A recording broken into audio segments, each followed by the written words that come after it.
नमस्कार विद्यार्थी मित्रांनो, T20 हिंदी चॅनलवरती तुमचं पुन्हा एकदा स्वागत. आज आपण इतिहास इयत्ता 7वी प्रकरण 4 शिवपूर्वकालीन महाराष्ट्र या पाठाविषयी माहिती बघणार आहोत. तर चला बघूया शिवपूर्वकालीन महाराष्ट्र. बघा विद्यार्थी मित्रांनो, शिवपूर्वकालीन महाराष्ट्र कसा होता या पाठाविषयी आपण माहिती बघणार आहोत. या पाठात आपल्याला छत्रपती शिवाजी महाराजांच्या अगोदर महाराष्ट्र कसा होता आपला याविषयी आपण या पाठात माहिती बघणार आहोत. तर चला व्हिडिओ हा शेवटपर्यंत बघा. 17व्या शतकाच्या सुरुवातीस महाराष्ट्रातील बहुतांश प्रदेश अहमदनगरचा निजामशहा आणि विजापूरचा आदिलशाह यांच्या ताब्यात होता. म्हणजे दोन्ही भावांच्या ताब्यात होता. आदिलशहा हा विजापूरचा होता तर अहमदनगरचा निजामशहा होता. या दोघांच्या ताब्यात होता संपूर्ण महाराष्ट्र. 17व्या शतकाच्या सुरुवातीस मुघलांच्या खानदेशामध्ये शिरकाव झालेला होता आणि मुघलांचा खानदेशामध्ये शिरकाव झाला होता. दक्षिणेमध्ये आपला सत्ता विस्तार घडवून आणणे हे त्यांचे उद्दिष्ट होते. मुघलांचं उद्दिष्ट होते दख्खन में एंट्री करना. कोकणच्या किनारपट्टीवर आफ्रिकेतून आलेल्या सिद्धी लोकांच्या वस्त्या होत्या. याच काळात युरोपातून आलेल्या पोर्तुगीज, इंग्रज, फ्रेंच, डच इत्यादी सत्तामधील सागरी स्पर्धा आणि संघर्ष तीव्र होत होता. सगळ्यांनाच वाटत होतं की आपली सत्ता ही भारतावर असावी, महाराष्ट्रावर असावी. कारण आपला देश हा धनसंपन्न होता आणि सर्वगुण संपन्न होता. त्यांनी आपल्या देशाविषयी अशा काही घटना ऐकल्या होत्या आणि त्या खऱ्या देखील होत्या की भारत देश हा सोने की चिडिया असा आहे आणि म्हणूनच ही सर्व लोक आपल्या देशावर आक्रमण करण्यासाठी येत होती आणि त्यांच्यात स्पर्धा चालली होती. त्यांच्यात व्यापारासाठी बाजारपेठा काबीज करण्याची चढाओढ लागली होती. पश्चिम किनारपट्टीवरील गोव्यात आणि वसईत पोर्तुगीजांनी अगोदरच राज्य स्थापन केले होते. बघा मित्रांनो, पश्चिम किनारपट्टीवर गोव्यात आणि वसईत पोर्तुगीजांनी राज्य स्थापित केलं होतं. तर इंग्रज, डच, फ्रेंच यांनी व्यापारी कंपन्याच्या माध्यमातून वखारीच्या रूपात चंचू प्रवेश केला होता. म्हणजे त्यांचा प्रवेश आपल्या देशात झालेला होता. या सर्व सत्ता एकमेकांना आजमावत व स्वतःला सुरक्षित ठेवत तसेच जमेल तेवढेच वर्चस्व करण्याच्या बेतात होत्या. या संघर्षामुळे महाराष्ट्रात अस्थिरता व असुरक्षितता निर्माण झाली होती आणि म्हणूनच युरोपातील या वेगवेगळ्या लोकांना त्यांच्या शिरस्त्राणावरून टोपकर म्हणत. शिवपूर्वकालीन काळातील लोकवस्ती, प्रजा आणि राज्यकर्ते यांच्यामधील दुवा म्हणून कार्य करणारे अधिकारी, बाजारपेठा, कारागीर वगैरेचे स्वरूप समजावण्यासाठी गाव, मौजा, कसबा आणि परगणा या भौगोलिक स्थानाची ओळख होणे आवश्यक आहे. असेच गावाचा परगणा होत असे. अनेक गावांचा परगणा होत असे. सामान्यतः परगण्याच्या मुख्य ठिकाणाला कसबा म्हणत असत.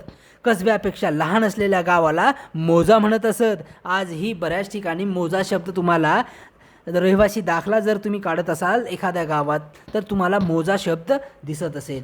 मौजा म्हणत असत. आपण आता गाव, कसबा, परगणा यांची क्रमशः संक्षिप्त ओळख करून घेऊया. गाव म्हणजे काय, परगणा म्हणजे काय, कसबा म्हणजे काय याची आपण सविस्तर ओळख करून घेऊया. तर बघा विद्यार्थी मित्रांनो, गाव म्हणजेच मौजा. बहुतेक लोक गावामध्येच राहत. गावाला मौजा असेही म्हणत. पाटील हा गावचा प्रमुख असे. पाटील गावचा प्रमुख असे. लोकांनी गावातील जास्तीत जास्त जमीन लागवडीखाली आणावी यासाठी तो प्रयत्न करी. गावामध्ये तंटापखेडा होत असे तेव्हा शांतता निर्माण करण्याचे काम पाटील करत असे. म्हणजेच गावामध्ये जर भांडण झालं तर भांडण मिटवण्याचं काम गावचा पाटील करत असे. त्याच्या कामात कुलकर्णी मदत करत असे आणि ह्या कामाला मदत करण्यासाठी कोण असे? गावात कुलकर्णी असे. जमा झालेल्या महसुलाची म्हणजे जमा झालेल्या गावाकडून जो टॅक्स वसूल केला जायचा, जमा झालेला पैसा महसुलाची नोंद करणे हे काम कुलकर्णी करत असे. गावामध्ये निरनिराळे कारागीर असत. त्यांच्याकडे व्यवसायासंबंधीचे हक्क वंश परंपरेने चालत आलेले असत. म्हणजे गावात जे व्यवसाय होते ते व्यवसाय त्यांच्या वंश परंपरेनुसार चालत आले होते. म्हणजे एखादा लोहार असेल तर त्याच्या मुलाला पण लोहार व्हावा लागत असे. एखादा मुलगा किंवा एखादा शेतकरी कुणबी असेल तर त्याचा मुलगा पण शेतीच करत. एखादा मुलगा माळी असेल म्हणजेच फळाबागांची शेती करत असेल तर त्याच्या मुलाला पण तीच शेती करावी लागेल. एखादा वारीक असेल तर त्याच्या मुलाला पण वारीक हाच व्यवसाय मिळत असे. त्याबद्दल शेतकऱ्याकडून त्यांना शेतीतील उत्पन्नाचा काही वाटा मिळे, त्यास बलूत असे म्हणत. म्हणजेच काय, वारकाने वर्षभर एखाद्या कुटुंबाची काय करणे, कठीण करणे, त्याच्या बदल्यात त्याला शेतकरी काय देत असत, अन्नधान्य देत असत. शेतकऱ्याकडून त्यांना अन्नधान्य मिळत असे आणि या पद्धतीस त्याला काय म्हणायचे, त्यास बलूत असे म्हणत. आता कसबा म्हणजे काय, कसबा हे एक मोठे खेडेगावच असे. म्हणजे सामान्यतः ते परगण्याचे मुख्य ठिकाण असे. उदाहरणार्थ इंदापूर परगण्याचे मुख्य ठिकाण इंदापूर कसबा, वाई परगण्याचे मुख्य ठिकाण वाई कसबा. गावाप्रमाणेच कसब्यामध्ये मुख्य व्यवसाय शेतीचा असे. तेथे सुतार, लोहार इत्यादी कुशल कारागिरीही असत. कसब्याला जोडूनच बाजारपेठ असे. म्हणजे कसबा म्हणजे थोडक्यात आपल्याला सांगायचं झाल्यास तालुका. सेटे, महाजन हे पेठेचे वतनदार कारभारी असत. प्रत्येक गावात पेठ होतीच असे नाही, मात्र गावात पेठ वसवण्याचे काम सेटे महाजनांचे असे. त्यासाठी त्यांना सरकारातून जमीन आणि गावकऱ्यांकडूनच काही हक्क मिळत असत. पेठेचे हिशोब ठेवण्याचे काम महाजन करत असत. आता तुम्हाला माहीत आहे का, वीरमाता जिजाबाईच्या आज्ञेनुसार पुण्याजवळील पाषाण येथे पेठ वसवली. पेठ म्हणजे बाजार. तिला जिजापूर असे म्हणत. मालपुरा, खेलपुरा, परसपुरा, विठापुरा या देखील मालोजी, खेलोजी, परसोजी आणि विठोजी यांच्या नावे औरंगाबाद येथे वसवलेल्या नव्या पेठा आहेत. खेडला जोडून असलेले शिवापूर ही शिवाजी महाराजांच्या नावे वसलेली पेठ होती. आता जाणून घेऊया, दोन खेडी स्वतंत्र आहेत हे दर्शवण्याकरता बुद्रुक आणि खुर्द या नावांचा उपयोग केला जातो. मूळ गाव बुद्रुक आणि नवीन गाव खुर्द. उदाहरणार्थ वडगाव बुद्रुक हे मूळ गाव आणि वडगाव खुर्द हे नवीन गाव. अशा प्रकारे एकाच नावाने दोन वेगवेगळ्या गावांना ओळख देण्यात आलेली असे. म्हणजेच काय, नवीन गावाला खुर्द म्हणायचे आणि जुनं गाव जे असेल त्याला बुद्रुक असे म्हणत. तुम्हाला बऱ्याच ठिकाणी अशी नावं दिसतात आज पण, बुद्रुक आणि खुर्द. अनेक गावे मिळून परगणा होत असला तरी सर्व परगण्यातील गावांची संख्या समान नसे. उदाहरणार्थ पुणे परगणा हा मोठा परगणा म्हणजेच आजचा जिल्हा, त्यात 290 गावे होती. चाकण परगण्यात 64 गावे होती. शिरवळ परगणा लहान होता, त्यात 40 गावे होती. देशमुख व देशपांडे हे परगण्याचे वतनदार अधिकारी असत. देशमुख हा परगण्यातील पाटलांचा प्रमुख असे. म्हणजे पाटलांच्या वरती कोण असे, तर देशमुख असे.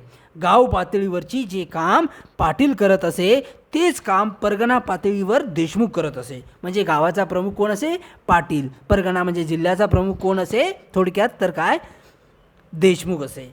तसेच परगण्यातील सर्व कुलकर्ण्यांचा प्रमुख देशपांडे असे. गाव पातळीवर कुलकर्णी जे काम करत असे ते काम परगणा पातळीवर देशपांडे करत असे. म्हणजेच काय, कुलकर्णीपेक्षा श्रेष्ठ कोण, तर देशपांडे.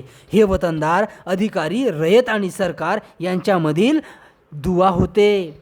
परगण्यातील गावांवर कधी परचक्र आले किंवा दुष्काळासारखी परिस्थिती निर्माण झाली तर रयतेचे म्हणणे सरकारसमोर मांडण्याचे काम वतनदार करत असत. काही वेळेला हे अधिकारी आपल्या अधिकाराचा दुरुपयोग करत. ते कधी रयतेकडून अधिक पैसा जमा करत तर कधी रयतेकडून गोळा केलेली रक्कम सरकारकडे जमा करण्यास विलंब लावत. अशा वेळी प्रजा त्रासली जात असे. आता तुम्हाला हे माहीत आहे का, वतन हा अरेबिक शब्द असून महाराष्ट्रात तो वंश परंपरेने आणि कायमस्वरूपी उपभोगायची आणि सारामुक्त जमीन अशा अर्थी वापरला जातो. आता बघा, दुष्काळाचे संकट त्या काळी सुद्धा होते. शेती हा पावसाच्या पाण्यावर अवलंबून असे. शेती हा व्यवसाय जो आहे तो पावसाच्या पाण्यावर अवलंबून असे. त्यावेळेस सिंचन जास्त प्रमाणात झालेलं नव्हतं. पाऊस पडला नाही तर बघा, शेतात पीक येत नसे. म्हणजे आजही तीच परिस्थिती आहे. मग अन्नधान्याचे भाव वाढत, लोकांना अन्नधान्य मिळणे मुश्किल होई. जनावरांना चारा मिळत नसे. पाण्याची तीव्र टंचाई निर्माण होत असे आणि लोकांना गावात राहणे कठीण होई. लोक गाव सोडत, लोकांवर परागंदा होण्याची वेळ येई. म्हणजेच आपलं गाव सोडून जाण्याची वेळ येई. दुष्काळ हे रयतेला सर्वात मोठे संकट वाटे. महाराष्ट्रामध्ये असाच एक मोठा दुष्काळ इसवी सन 1630मध्ये पडला होता. या दुष्काळाने लोक हवालदिल झाले होते. धान्यांची तीव्र टंचाई निर्माण झाली होती. भाकरीच्या तुकड्यासाठी लोक स्वतःला विकून घेण्यास तयार होते, पण विकत घेणाराच कोणी नव्हता असे वर्णन वाचायला मिळते. कुटुंबे उद्ध्वस्त झाली, गुरेढोरे मेली, शेती व्यवसाय खचला, उद्योगधंदे संपुष्टात आले, आर्थिक व्यवहार खुंटले, लोक देशोधडीला गेले. अशा उद्ध्वस्त झालेल्या लोकजीवनाची घडी बसवणे हे मोठे काम आणि आव्हान होते. त्यातच वारकरी पंथाचे कार्य, अंधश्रद्धा आणि कर्मकांड यांचा समाजावर जबरदस्त पगडा होता. लोक देववादाचा आहारी गेलेला होता. त्यांची प्रयत्नशीलता थंडावली होती. रयतेची स्थिती फारच हलाखीची होती. अशा परिस्थितीत समाजात चैतन्य निर्माण करण्याचे काम महाराष्ट्रामध्ये जर कोणी केले असेल तर वारकरी पंथाने केले आहे. महाराष्ट्रात संत नामदेव, संत ज्ञानेश्वर यांच्यापासून सुरू झालेली ही संत परंपरा समाजाच्या विविध स्तरातून आलेल्या संतांनी पुढे चालवली. या संत परंपरेमध्ये समाजातील सर्व स्तरातील लोक, उदाहरणार्थ संत चोखामेळा म्हणजे प्रत्येक समाजातील संत होऊन गेले. त्यामध्ये संत चोखामेळा, संत गोरोबा, संत सावता, संत नरहरी, संत सेना, संत शेख महम्मद इत्यादी. त्याचप्रमाणे संत मंडळी संत चोखोबाची पत्नी संत सोयराबाई आणि बहीण संत निर्मळाबाई, संत मुक्ताबाई, संत जनाबाई, संत कान्होपात्रा, संत बहिणाबाई सिऊरकर यांच्यासारख्या स्त्रियाही होत्या. म्हणजे त्या काळात देखील स्त्रियांना महत्त्वाचं स्थान होतं. या संत चळवळीचे पंढरपूर हे केंद्र होते. विठ्ठल ही त्यांचे दैवत होते. पंढरपुराच्या चंद्रभागेच्या काठी ही सर्व संत मंडळी आणि वारकरी भक्तिसागरात न्हावून निघत तेथे भजन कीर्तन सहभोजन या माध्यमातून समतेचा प्रसार होई. आता बघा, संत नामदेव हे वारकरी संप्रदायातील एक श्रेष्ठ संत होते. ते कुशल संघटक होते. ते उत्तम कीर्तनकारही होते.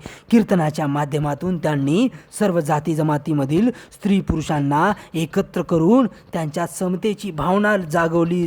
नाचू कीर्तनाचे रंगी, ज्ञानदीप लावू जगी, ही त्यांची प्रतिज्ञा होती. त्यांची अभंगरचना प्रसिद्ध आहे. अनेक संतांवर आणि सर्वसामान्य लोकांवर त्यांच्या शिकवणीचा प्रभाव पडला.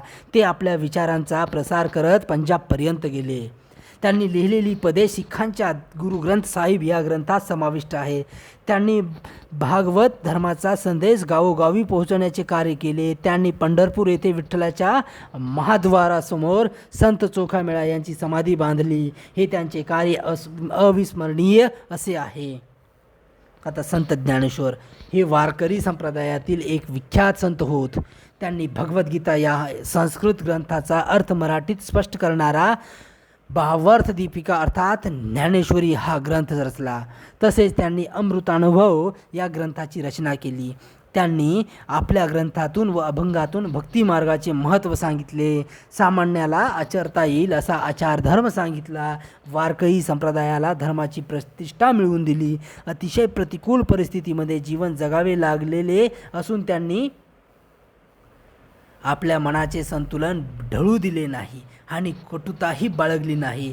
ज्ञानेश्वरातील पसायदान उदात्त संस्कार करणारे आहे. ज्ञानेश्वराचे बंधू संत निवृत्तीनाथ आणि संत सोपानदेव आणि भगिनी मुक्ताबाई यांची ही काव्यरचना प्रसिद्ध आहेत. आता संत एकनाथ हे महाराष्ट्राच्या भक्ती चळवळीतील एक महान संत. त्यात अभंग, गवळणी, भारुडे इत्यादीचा समावेश होतो. त्यांनी भागवत धर्माची मांडणी सोपी आणि सविस्तर केलेली आहे. भावार्थ रामायणात रामकथेच्या निमित्ताने लोकजीवनाचे चित्र रेखाटले आहे. त्यांनी भागवत या संस्कृत ग्रंथाच्या भक्तिविषयक भागांचा अर्थ मराठीत विशद केला. त्यांच्या अभंगात जिव्हाळा आहे.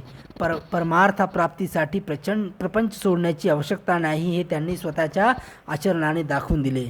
ते खऱ्या अर्थाने लोकशिक्षक होते. आपली मराठी भाषा कोणत्याही भाषेपेक्षा कमी नाही असे ते मानत. संस्कृत वाणी देवे केली तरी प्राकृत काय चोरापासूनही झाली असे त्यांनी संस्कृत पंडितांना ठणकावून सांगितले. त्यांनी इतर धर्माचा तिरस्कार करणाऱ्यावर कडक टीका केली आहे. आता संत तुकाराम हे पुण्याजवळील देहू गावचे. त्यांची अभंगरचना प्रसन्न आणि प्रासदायिक होय. त्यांच्या अभंगांना श्रेष्ठ कवित्वाची उंची लाभली. संत तुकारामांची गाथा ही मराठी भाषेचा अनमोल ठेवा आहे. ते रंजल्या गांजल्यामध्ये देवत्व पाहण्यास सांगतात. म्हणतात, जे का रंजले गांजले त्यासी म्हणे जो आपुले, तोची साधू ओळखावा देव तेथेची मानावा जाणावा. अशा प्रकारे आपल्या या दृष्टिकोनामुळे त्यांनी आपल्याकडे असलेली लोकांना दिलेल्या कर्जाची कागदपत्रे इंद्रायणी नदीच्या डोहात बुडवली आणि कित्येक कुटुंबांना कर्जमुक्त केले. त्यांनी समाजातील दांभिकतेवर, अंधश्रद्धेवर अत्यंत कडक शब्दात टीका केली. भक्तीला नीतीची जोड देण्यावर त्यांचा भर होता. जोडून या धन उत्तम व्यवहारे, उदास विचारे वेच करी, असे त्यांच्या शिकवणीचे सार सांगता येईल. समाजातील काही कर्मकांड करणाऱ्या लोकांनी ते काम करत असलेल्या लोकजागृतीला विरोध त्यांना केला. त्यांना मुळात अभंग रचण्याचा अधिकारच नाही असा दावा करून त्यांनी त्यांच्या वह्या इंद्रायणी नदीच्या डोहात बुडवल्या. त्यांनी या सर्व विरोधाला धीरोदात्तपणे तोंड दिले. संत तुकारामाचे शिष्य आणि सहकारी विविध जाती जमातीचे होते.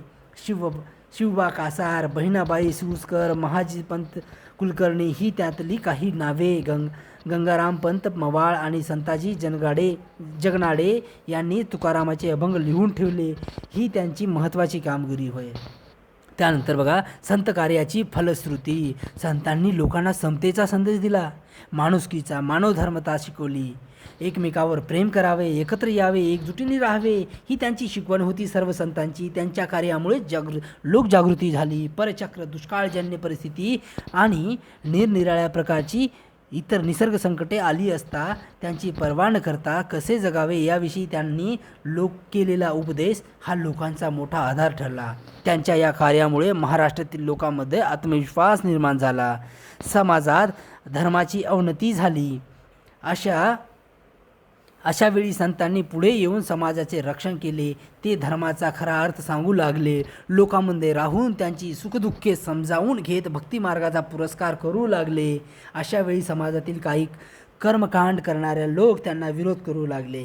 हा विरोध सहन करणे म्हणजे आपल्या कर्तव्याचाच एक भाग आहे असे संत मानत. तुका म्हणे तोची संत सोसी जगाचे आघात, या शब्दात संत तुकारामांनी खऱ्या संताचे लक्षण सांगितलेले आहे. शास्त्री पंडितांच्या अवघड भाषेतील धर्माला संतांनी सर्वसामान्यांच्या भाषेत आणले. दैनंदिन व्यवहारातील भाषेत त्यांनी परमेश्वराची आळवणी केली. परमेश्वरापुढे सर्व समान आहेत अशी भूमिका घेतली. वर्ण आणि जातीचा अहंकार बाजूला सारून आपण एकमेकांना परमेश्वराची लेकरे या स्वरूपात पाहायला हवे अशी शिकवण समाजाला त्यांनी दिली. सर्व संतांचे वैशिष्ट्य म्हणजे भक्ती करत असताना त्यांनी आपापली कर्तव्य कर्मे सोडली नाहीत. त्यांनी आपापल्या कामात परमेश्वर पाहिला. कांदा मुळा भाजी अवघी विठाई माझी, असे संत सावता महाराज म्हणाले. त्यांचे हे विधान शेतीच्या कामासंदर्भात असले तरी ते संतांच्या दैनंदिन जीवनातले अन्य प्रकारच्या कामांनाही लागू आहे. संत आपापले व्यवसाय सांभाळून भक्ती, उपदेश, कवित्व करत राहिले. त्यांनी समाजाच्या नैतिक जाणीवा विकसित केल्या आहेत.